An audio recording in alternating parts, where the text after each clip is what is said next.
Thank you আপু। আপুর জন্য একটা তালি দেন সবাই। আমি শুনছি এখানে নাকি গাঁজা নিয়ে কথা বলছে, বলেনি? তাহলে আমার কি ভুল ইনফরমেশন দিল? আচ্ছা, ওই ভুলের উপরেই কাজ করি আমি। ভুলের উপর কেউ 16 বছর চলতে পারলে আমি। গাঁজা খাওয়ার পর কেউ যখন আবল তাবল বকে না, ওটার এক কথায় কি বলবেন? পডকাস্ট।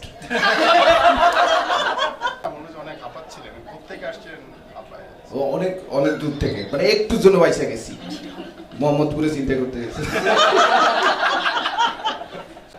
আমার চেহারা খারাপের একটা নমুনা বলি।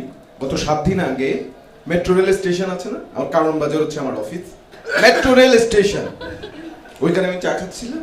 হঠাৎ দেখি এক বেরিয়ে আইসে, আচ্ছা বলতেছে আমার ছেলের অপারেশন করা, কত টাকা? ব্যবসা কেমন, মানে টাকা টুকা পাচ্ছেন?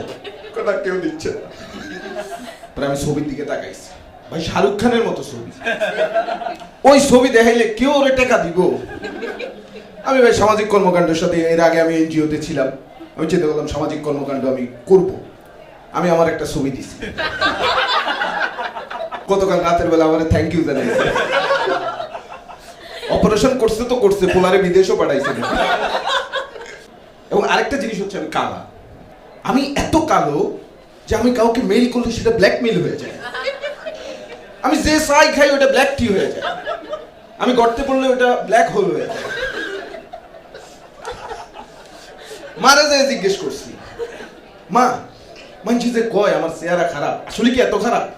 কয় না রে বাবা, তোর চেহারা অতটা খারাপ না যতটা তোর এনআইডি কার্ডের মধ্যে আছে,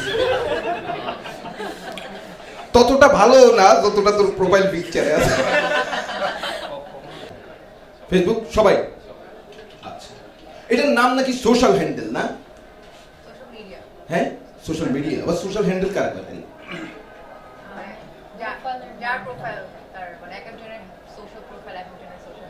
সোশ্যাল হ্যান্ডেল, আচ্ছা মানে আমার প্রোফাইল আমার সোশ্যাল হ্যান্ডেল, রাইট?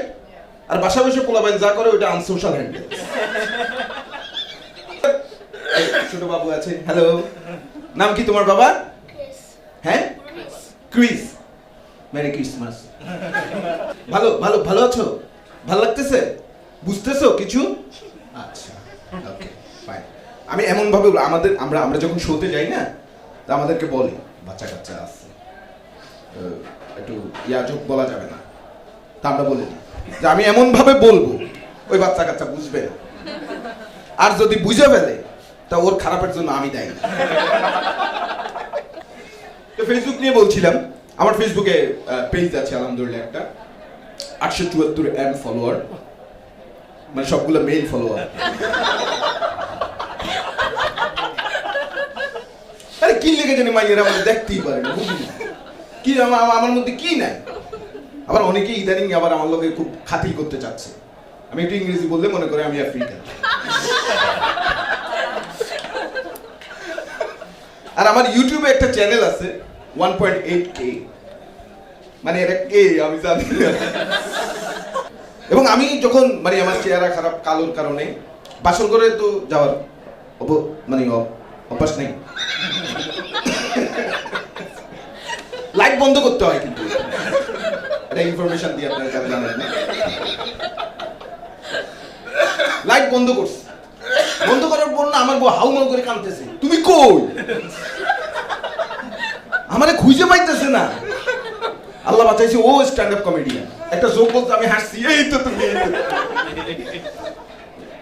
একদম প্রথম ফেসবুক খুলছেন, খুলে স্ট্যাটাস কি দিছিলেন কারো মনে আছে? আমি স্ট্যাটাস দিছিলাম ওই সময় শাহরুখ খান আসছিল বাংলাদেশে কনসার্ট করার জন্য। আমার স্ট্যাটাস ছিল শাহরুখ খানের কনসার্টে যারা গেছে তারা সবাই পাগল। কলেজে যখন উঠছি তখন আমার ফেসবুকের স্ট্যাটাস, মেয়ের বাবা বিষয়টা রাখবেন একটু নলেজে, শুক্রবারে মেয়ে কেন যায় কলেজে। আবার স্ট্যাটাস কবি হওয়ার ভাবনা থাকতো, মানে স্ট্যাটাসের মধ্যে কি এই কবি, এই রবীন্দ্রনাথ, এরা সবাই। স্ট্যাটাস দিছি যে একটু কাব্যিক ভাবে দিই, লিখছি বালিকা আমার হাসি দেখে তুমি বলেছো সুন্দর, আমি বুঝি নাই যে তুমি আমার হাসিকে সুন্দর বলনি, মূলত তোমার হলুদ রং প্রিয়। প্রফেশনাল হওয়ার মানে ওই হ্যাঁ আমাকে বলে মাস্টার্স কমপ্লিট করছি আমি বুঝবো। ও আচ্ছা আচ্ছা, আল্লাহ ব্যাখ্যা করে দিতে হবে, এখানে ব্যবসা ভালো হবে, জোকের গাইড বেচতে হবে। আপনারা বাবা মার কাছে এই যে ভুলভাল কথা কয়ে টাকা নিছেন না? আমি 2 বার নিছি ভাই, খুব ইয়া করে। আপনারা আমি নেন নাই, আপনারা না চাইতে টাকা দিত, হ্যাঁ না চাইতে টাকা দিত, খরচ করার জায়গা পাইতো না, তারপর ইয়া বাগাই।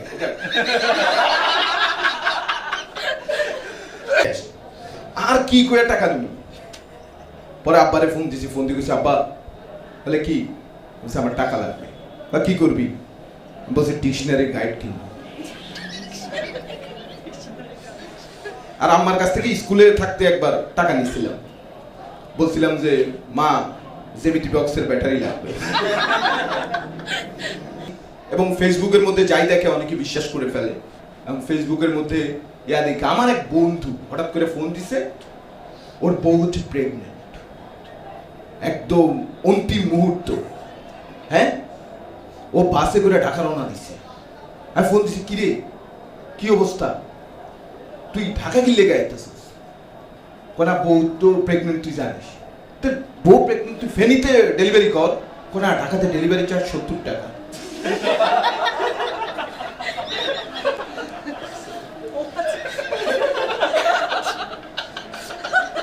আমি আমার খুব মেধা, আমার যোগ সবাই বুঝে, এবং আমার যোগ বুঝার জন্য আমি কিন্তু কোচিং সেন্টার খুলছি যে কেউ ভর্তি হতে পারে।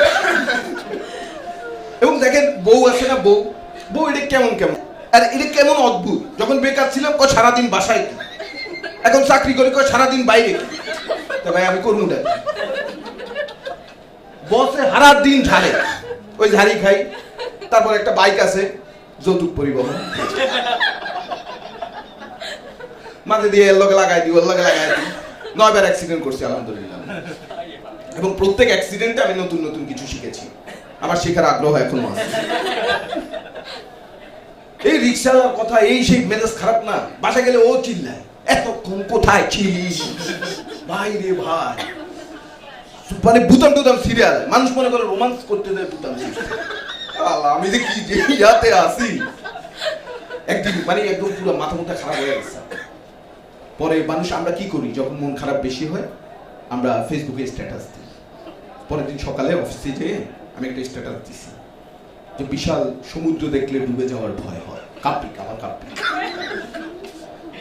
যে বিশাল সমুদ্র দেখলে ডুবে যাওয়ার ভয় হয়, বিশাল আকাশ দেখলে চলে যাওয়ার ভয় হয়, তবুও ক্ষয় মনে ক্ষণে ক্ষণে থেকে যাওয়ার ইচ্ছে হয়।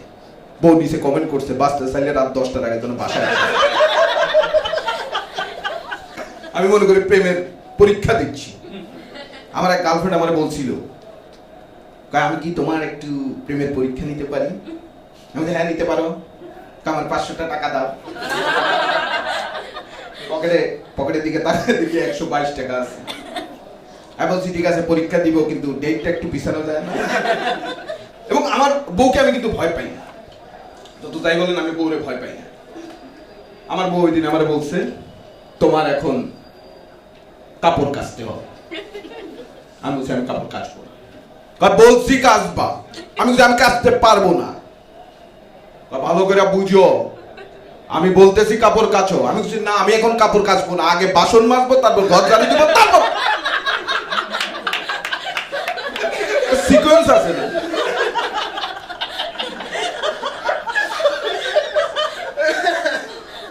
এবং এই ফেসবুকের, আচ্ছা আমি 2টা কোশ্চেন করি আপনাদেরকে। এই ফেসবুকের কিছু ওয়ার্ড আমি বুঝি না। আস মানে কি? আস আস না, আস আস ইউএস এমনি দিয়ে আস ব্রো, আস আমরা না, এটা মানে হচ্ছে উই ক্যান রিলেট। ওকে, মানে তোমার দুঃখটা আমার দুঃখটা আমি রিলেট করতে পারতেছি, আমারও সেম। ও এটা কাইন্ডটা সহমত ভাই টাইপ।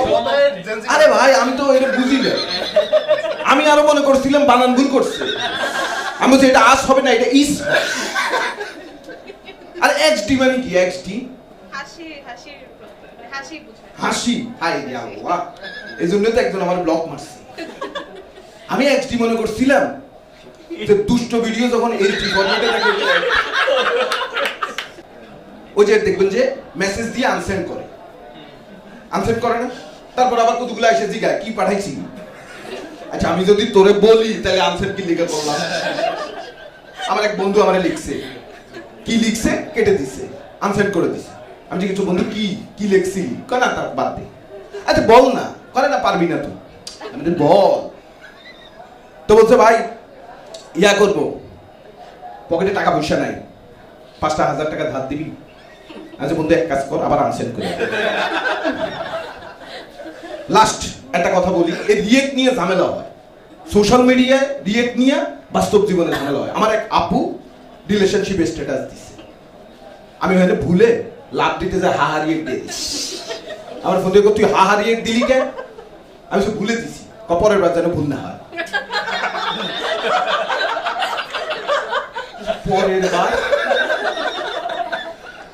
পরের বার আমি আবার দিছে ঠিকই, পরের বার আরেকজনের সাথে আমি এবার হা দিই। আমি বাধ্যগত ছোট ভাই, আমি একটা লাভ দিয়া আবার কমেন্ট করছি, আপু আমি আপনার বাধ্যগত ছোট ভাই, গতবারের মতো ভুল করি। রিপ্লাইতে ওর প্রেজেন্ট বয়ফ্রেন্ড বলছে, গতবার মানি, তুমি তো বলছো আমি প্রথম আমি শেষ, যাও ব্রেকআপ। মানে গেছে। কয়দিন পরে দেখি আমার ওই আপু গট ম্যারিড। এখনো জাস্ট নাও ওই আমারে নক করছে, ভাই তোর হা হা লাভ কোনো রিয়েক্ট দেওয়া লাগবে না, তুই মনে কর যে আমি স্ট্যাটাসই দিই। আমি ঠিক আছে মানা করছি, আমি দিই। পরে আমার মাথার মধ্যে আইডিয়া আসছে যে আমরা রিয়েক্ট দিতে নিষেধ করছে, কমেন্ট করতে তো নিষেধ করে। আমি লিখছি, একটা কমেন্ট করলাম যে আপু আমি আপনার বাধ্যগত ছোট ভাই, আপনি রিয়েক্ট দিতে নিষেধ করছেন, আমি রিয়েক্ট দিই নাই, গত 2 বারের মতো আর ভুল করি। জামাই এসে দেখছে গত 2 বার, এর আগে তোমার 2টা বিয়ে হয়েছে, যাও divorce. Thank you very much, that's my time.